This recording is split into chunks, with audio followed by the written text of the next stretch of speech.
Shalom, kembali saya menjumpai Bapak Ibu Saudara. Kita bersama merenungkan firman Tuhan pada hari ini yang diambil dari kitab Filipi pasal 1 ayat 15 sampai ayat 21. Silakan Bapak Ibu boleh membaca di rumah masing-masing. Bapak Ibu yang dikasihi dan diberkati oleh Tuhan, sesuatu yang kita anggap paling penting dalam hidup kita tentu akan mempengaruhi cara hidup, cara pandang, dan cara berpikir kita. Surat Paulus kepada jemaat di Filipi dalam bagian nas kita pada hari ini merupakan surat Paulus yang ia tulis dari dalam penjara. Tetapi Paulus katakan bahwa apa yang terjadi dengan dirinya pada saat itu menyebabkan kemajuan Injil. Kenapa ia mengatakan demikian? Kenapa menyebabkan kemajuan Injil? Yang pertama adalah ditangkap dan dipenjaranya Paulus menyebabkan Injil tersebar kemana-mana, bahkan sampai ke istana pada saat itu. Yang kedua, ditangkap dan dipenjarakannya Paulus menyebabkan semakin berkobarnya semangat saudara-saudara seiman untuk memberitakan Injil Tuhan dengan tidak takut. Mungkin mereka berpikir Paulus saja tidak takut sampai ia pun dipenjara pada saat itu karena memberitakan Injil.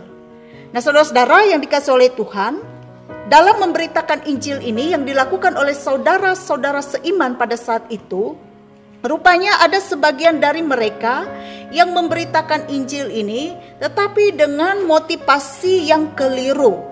Walaupun mereka sama-sama memberitakan Kristus pada saat itu. Ajarannya benar, tetapi motivasi yang salah.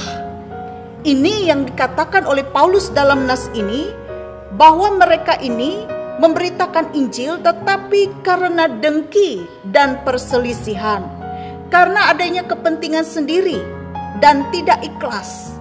Dan tujuannya tidak lain adalah untuk memperberat beban Paulus dalam penjara.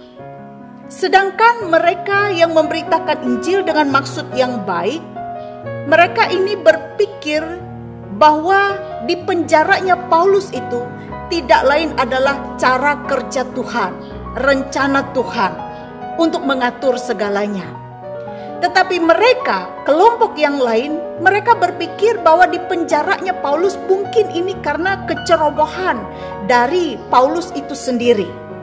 Nah, saudara-saudara yang dikasihi oleh Tuhan, dan memang mereka yang mengabarkan Injil tetapi dengan motivasi yang keliru ini, mereka ini adalah orang-orang yang mungkin tidak terlalu dekat, tidak terlalu kenal dengan Paulus, dan hanya bisa menyangka saja.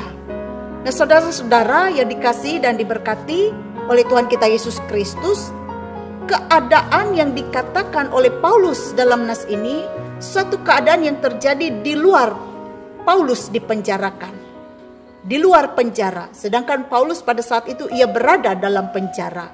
Sehingga situasi yang terjadi itu artinya semua berada di luar kontrol dari Paulus itu sendiri. Sehingga apa yang dilakukan oleh Paulus ketika ia dalam penjara mendengar suatu kejadian di luar penjara itu, Paulus hanya dapat merespon. Apa respon Paulus? Kita melihat dalam bacaan kita Filipi pasal 1 ayat 18. Tetapi tidak mengapa, sebab bagaimanapun juga Kristus diberitakan baik dengan maksud palsu maupun dengan jujur. Tentang hal itu aku bersukacita dan aku akan tetap bersukacita. Itu respon Paulus, tetapi tidak mengapa. Nah, saudara-saudara, di sini Paulus mau mengatakan bahwa apa yang telah mereka lakukan itu tidak menjadi sesuatu yang penting bagi dirinya. Artinya, perlakuan mereka, motivasi mereka, dan sikap mereka kepada Paulus itu menjadi sesuatu yang tidak penting bagi Paulus. Karena apa? Karena yang paling penting bagi Paulus adalah bagaimana berita Injil Kristus itu terus dapat diberitakan. Bagaimana Injil Kristus dapat diberitakan.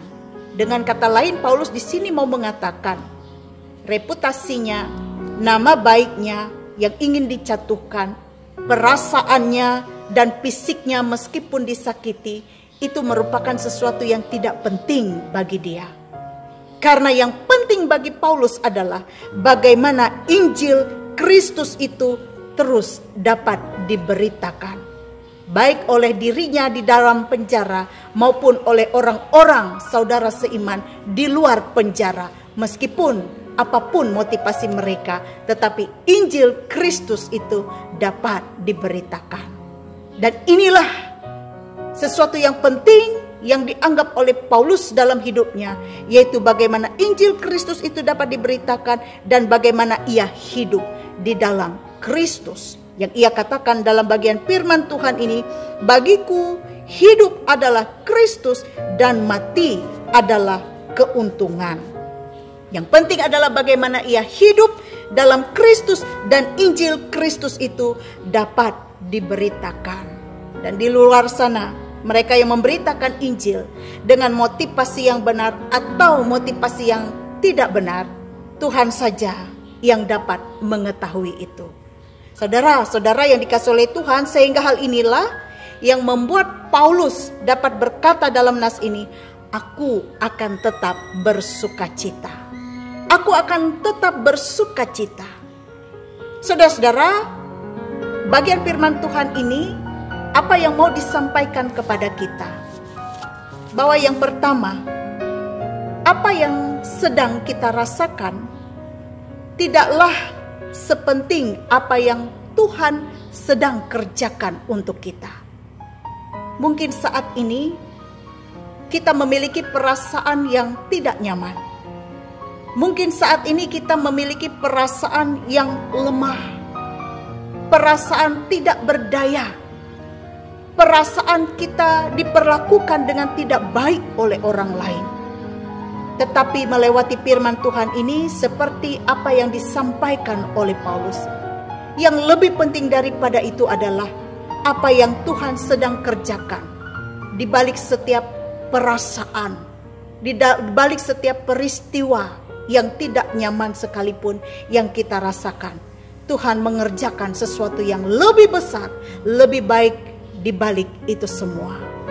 Yang kedua, yang mau disampaikan kepada kita, orang yang mengutamakan kepentingan Tuhan, sekali lagi, orang yang mengutamakan kepentingan Tuhan tidak akan larut oleh keadaan.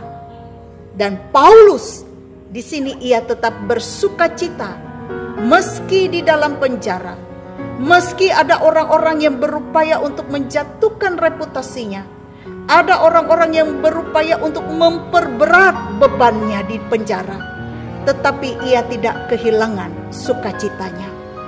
Orang yang mengutamakan kepentingan Tuhan tidak akan menjadi orang Kristen yang mudah khawatir, kecewa, putus asa, patah semangat, dan terjatuh.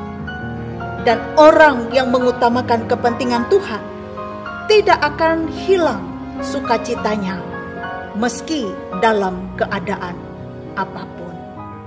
Biarlah melewati firman Tuhan ini memberkati hidup kita.